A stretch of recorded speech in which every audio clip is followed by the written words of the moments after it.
I'm gonna level with you. Lazy car journalists have a sort of shorthand when it comes to German premium saloon cars. You buy the BMW 3 Series if you want the sporty, fun to drive one.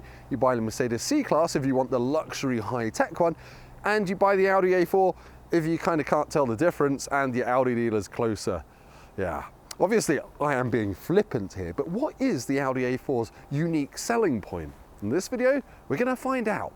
We'll try to. I was probably being a bit harsh on the A4 in that intro. It's so handsome, it's like the George Clooney of saloon cars. Even entry-level Technic models get LED headlights as well as front and rear parking sensors and a reversing camera as standard.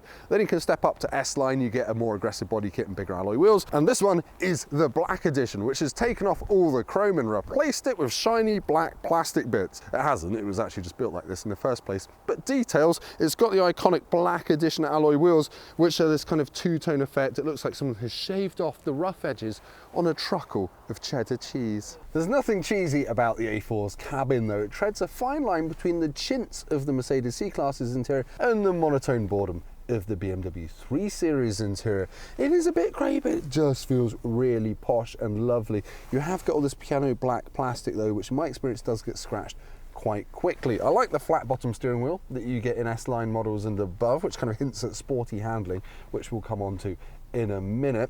I've got a 10-inch infotainment screen, that's standard on all A4s. It's got wireless Apple CarPlay and Android Auto, and it's actually easy to use. I just wish it wasn't only a touch screen. The A4 used to have a little controller down here, so you didn't have to take your eyes off the road to use it. But you have got physical climate control buttons down here to make up for it. Now I've got a single USB-A down here and a 12-volt socket. I've got storage down here for coins and things like that, and a space here with a USB-C for your alternative USB charging. I've got big door bins and it just feels really nice. Now I should point out there is a lot of adjustment in the steering wheel and the seat to get comfortable, but in right-hand drive cars the pedals are slightly offset, so after a while you can feel a bit twisted and there's a bit of a bulge before your left foot gets to the footrest, which is just a little bit annoying. The Audi A4 Saloon's boot is a pretty decent size at 480 litres. That makes it the same as the BMW 3 Series Saloon and a bit bigger than the Mercedes C-Class. It's a nice wide opening though for a saloon, so you can get wide objects in nice and easily, and it's got a ski hatch in the rear seat so you can slide long things all the way through. Now, if you do carry dogs or big objects, get the A4 Avant. That's the estate version of this. It's got 505 litres of boot space. It's just got much more vertical space for sliding in your hound. Backseat space in the A4 is middling, to be honest. It's not very good in terms of headroom when you lean back. I'm 6'3". The estate version would be better, but I have got knee room and foot room. That's my driving position, so it's okay, but you can get more space in the BMW 3 Series and you can get more space for less money in the Volkswagen Arteon or Skoda Superb, which have acres of room in the back.